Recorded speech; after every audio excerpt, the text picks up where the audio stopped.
To the mothers out here, please let us avoid introducing our very young girls to family planning.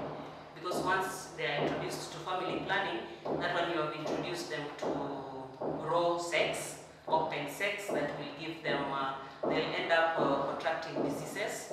Parents, let us be very free with our children. Very, very free. Hello and welcome again to Smartlands Media. I am Florence Ouma.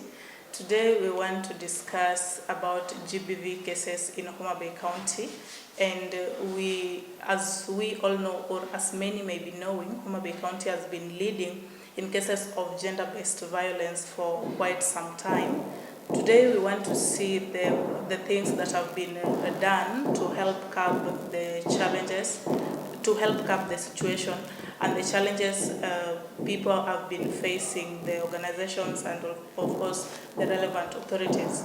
We want to also see what can be done more so that this pandemic can be put to an end. Today we have a guest in studio. She'll introduce herself and tell us what she does. Karen.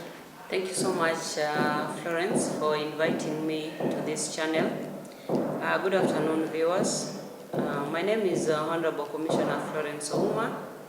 Basically, I'm a teacher by profession. Currently, I serve at the Ouma Bay County Assembly as a specially elected member, popularly known as nominated, in the category of gender top-up. I come from the constituency, South Kabwach, in South Kabwach location, that is Kagoria.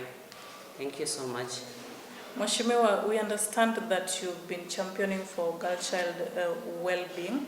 For how long have you done this, and what inspired you? Thank you so much, Florence. Just as I said in my introduction, I come from Dewa, South Kabwach. In South Kabwach, for a long time, girls were not going to school properly. Somebody, Adedewala, once said that in his comical reports, where he was saying, he was naming those who go to school. So when he said, Kabwach, ladies don't go to school except when you are a daughter to a chief or a teacher. I'm privileged to be a daughter to a teacher and a chief, and that's why I'm popularly known as Nyarwath. In South Kabwach, very many girls used not to go to school, and it's something that was really taking us aback. So when I had the privilege of going to school, and I had my teaching college, then I came back. During the time I was getting employed, the government had said that people get employed in their rural areas. So that is the time I came back home. My first school that I was posted was Ototo Primary School. So when I went there, you see, the girls could say now, they were seeing me as their age mate. Until I remember a time when there are some parents who came and said they really want to see the girl who has come to teach their girls. So to them, they didn't believe I was already from college, as much as I was from the same locality. So that is now when I really said, there's really something to be done here. I used to be kind of hard on them, and until there's a time they wanted to gang against me, that I was too hard on them. Then there was a turning point when one of the girls conceived in school. The girl stayed in school, and the girl was staying with an uncle who was my colleague. So when the girl put to bed, I took the responsibility of taking care of her.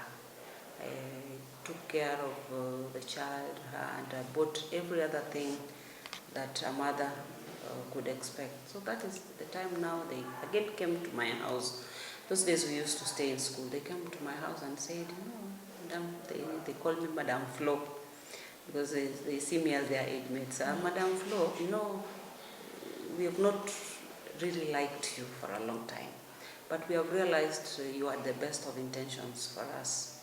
So we really want to apologize, and we want to have a sitting, and then we have stories. Please make out stories with us to tell us what to expect. So we sat and we now became friends. That is the time I said, now these girls, I really have to look out on them. So that's when now I started with the girls that were from Ototo. And I went now back to my area. Ototo is in Koguta, while I come from Kaburia. So that is now the time I started championing for the girls. We used to talk to them. Actually, we became friends so much until they could come and confide in me when they thought they were to have relationships. So we went like that until I was transferred to that school. And I went on with that to each and every school that I went to until I went back to college. Then I was posted to Nyagitha. That's when now I went to the secondary and started championing now for the secondary. All this while I was dealing with the primary girls only. So when I went there, that's the time I joined politics. I joined the NAT politics. So that gave me an opportunity to be going around and talking to them. I had a group of girls who could even come and share with me what the challenges they had in their relationships, what they were thinking of. I'd even had a case of a girl who was planning to have an abortion and came and told me that they had tried, it backfired, and now they wanted me to advise them on other methods. So at that point, I told her that abortion was not the best. I am glad that the girl that was given birth to is in secondary. The mother is a teacher now. Wonderful. And the girl is doing well. The girl is doing well and is going to Form 4 now. So those are some of the things that I have been doing that made me now get into much of politics. So I have been concentrating on mentorship other than politicking. You've been doing mentorship for girls, right? Yeah. And you know, things like teenage pregnancies, these girls get exposed to men, and it's men who impregnate them. Yeah. So what do you do? Because you can't mentor one side, and the other side is also affecting this side, and you leave the other side. Actually, by 2015, I had realized the same.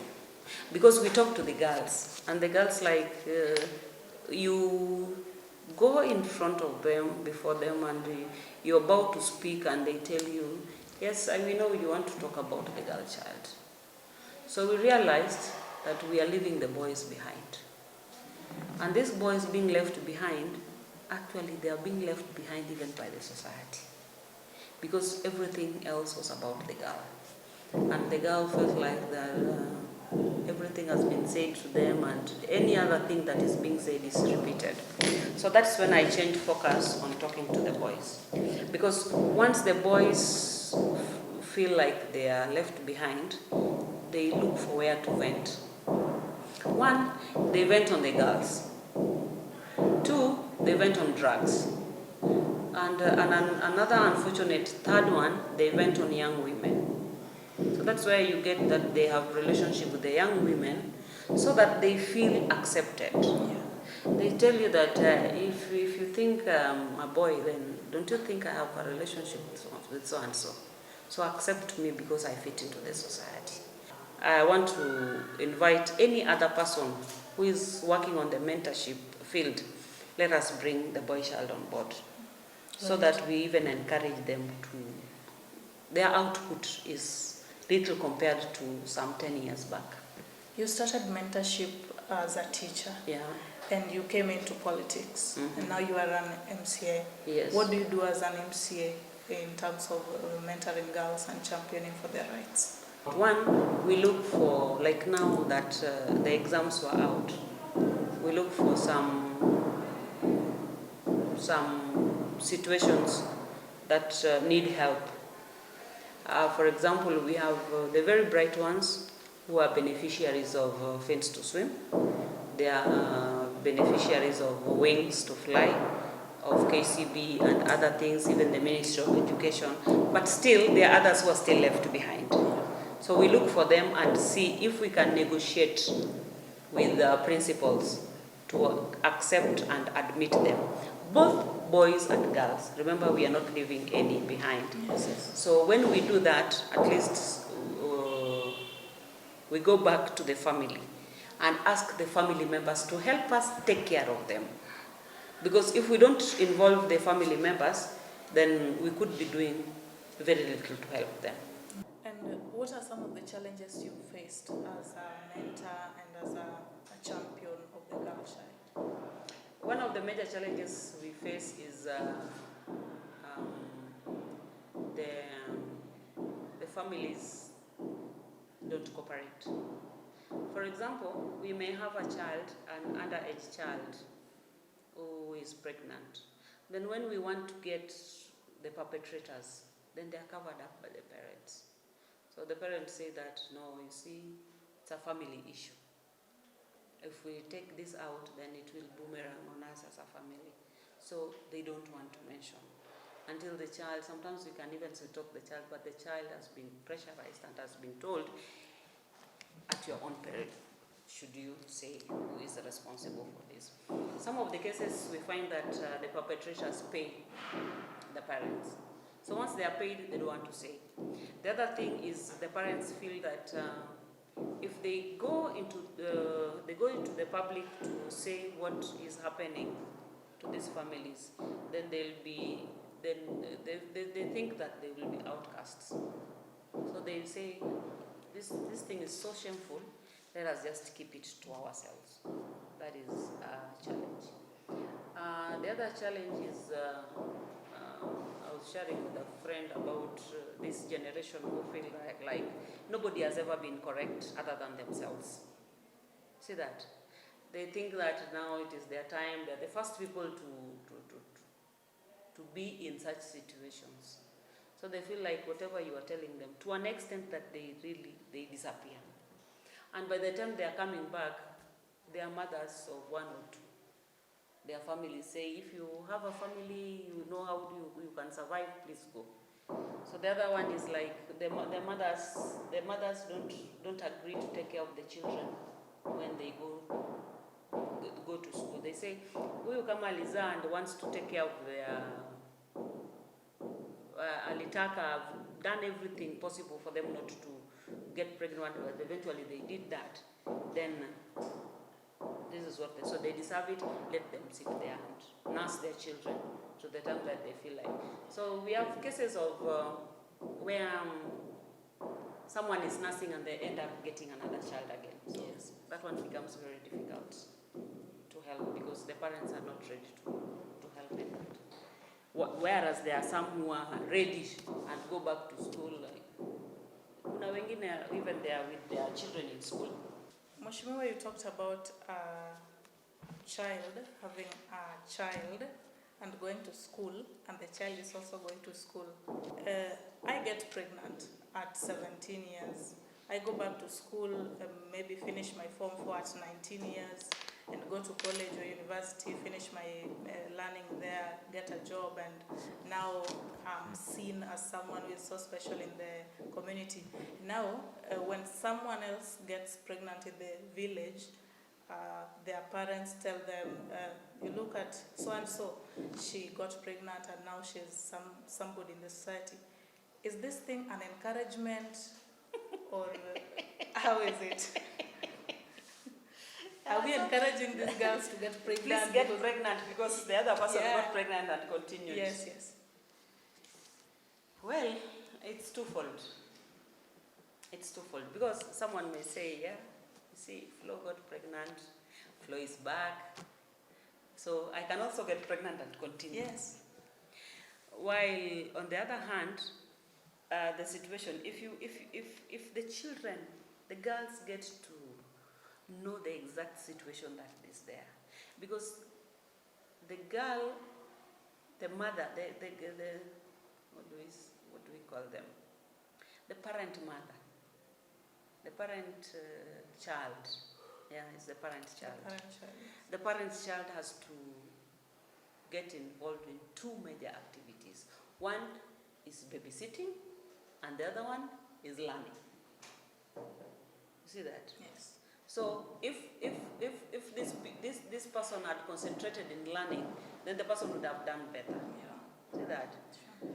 Because there is a time, there is also a case in where I come from, of a young man who had married.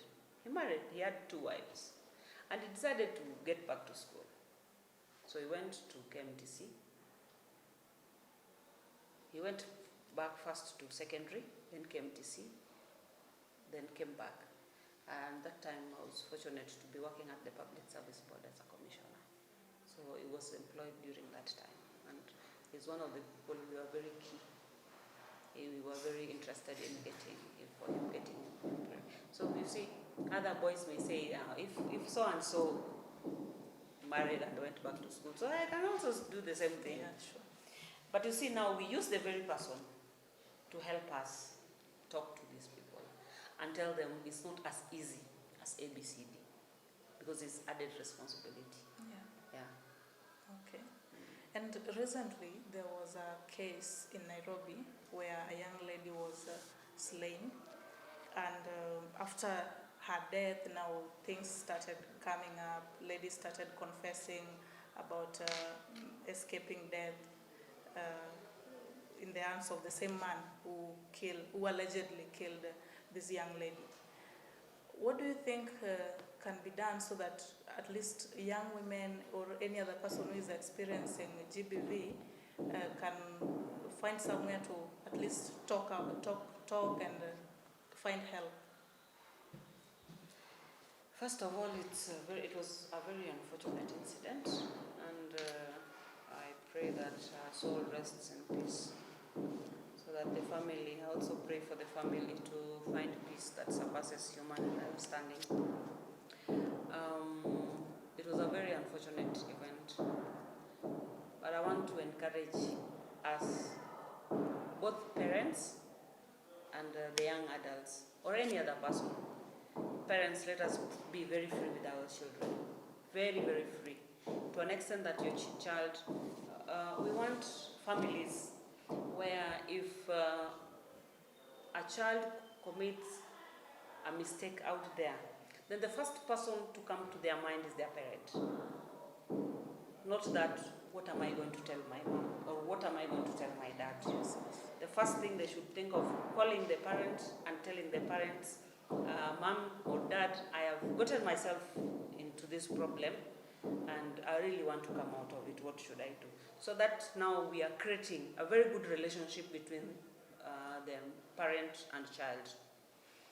Because in one of the incidents that I read in the social media, there was this girl who was saying that this very man took her, they had their test, the man instructed her to look for money and give him, Yes, yes. which he did.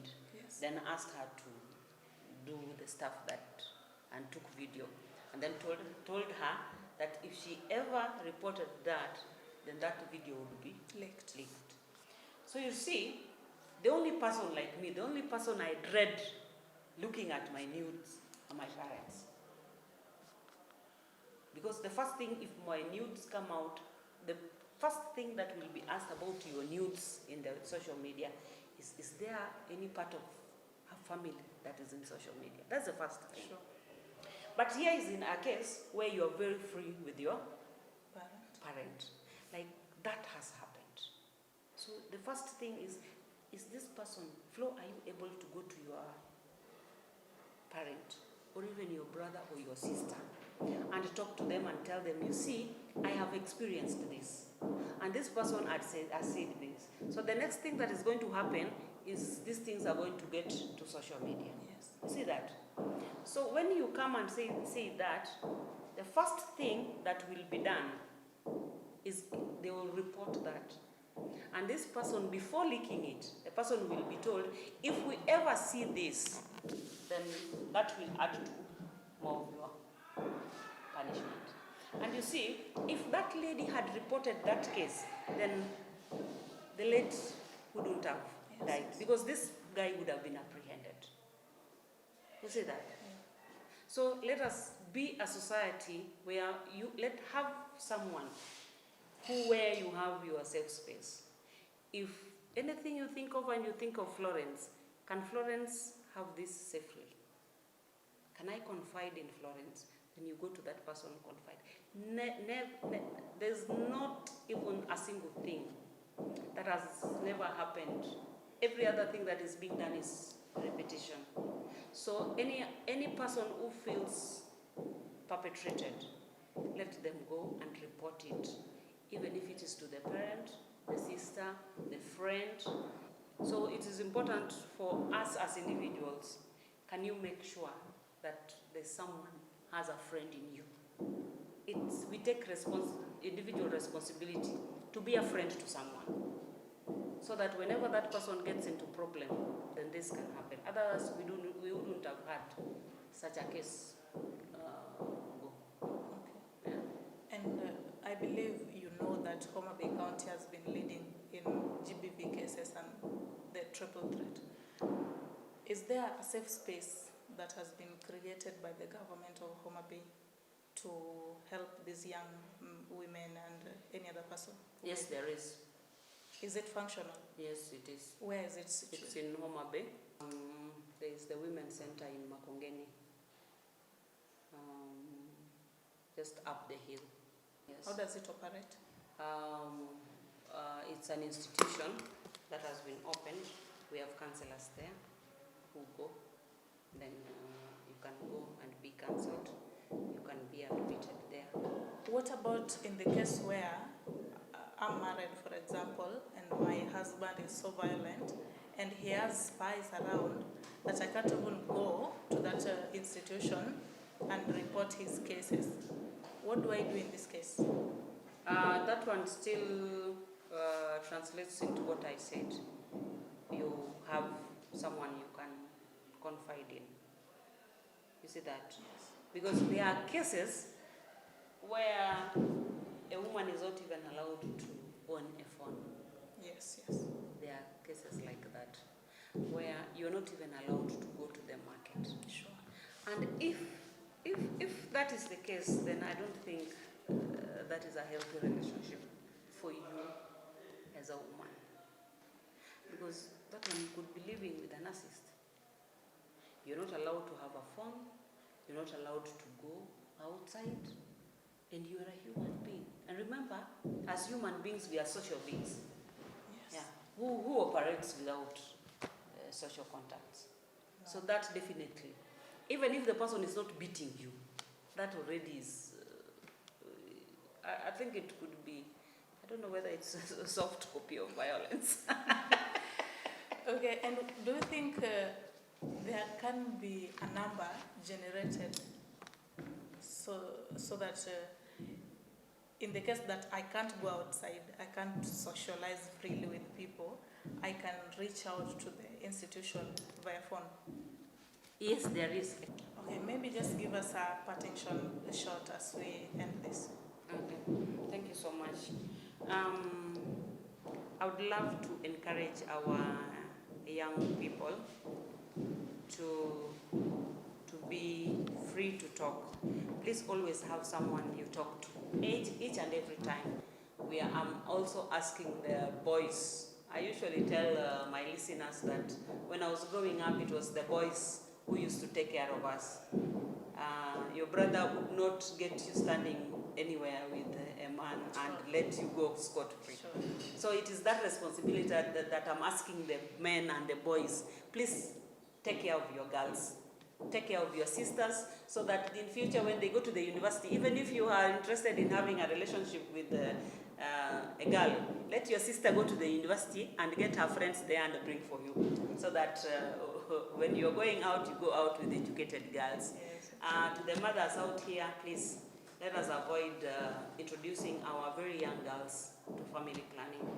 Because once they are introduced to family planning, that one you have introduced them to raw sex, open sex, that will give them, they'll end up contracting diseases. Even if they don't get pregnant, they'll end up with the diseases. And cancer is here with us. It's something that we can't run away from. HIV is here with us, and these other diseases that are here. I'm told there's one baptized as dragon in Kisumu. So if that one catches up with you, is the EOITBK. So I want to ask us, please, because as we are going there, we want vibrant girls to come and take, be governors, be women reps, be MPs, be lawyers, be doctors. And also we want our boys, please, our boys don't be left behind.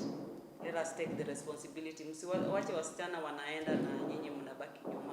Otherwise, I want to congratulate all the students who sat for their KCSE. Those who are joining university, I wish you the best. Those who will be joining the middle colleges, I wish you the best. Actually, there is no failure. Even if you have an E, there is something you can do with that grade that you have. It's not just going to the university that creates employment. We have institutions, we have TVETs, we have polytechnics. Please, let us join these institutions, and as we join them, let us be our brother's keepers. Otherwise, thank you so much for listening. I'm looking forward to joining you soon again. Thank you so much, Mheshimiwa. I'm honored to have you here today. Asante. Asante sana.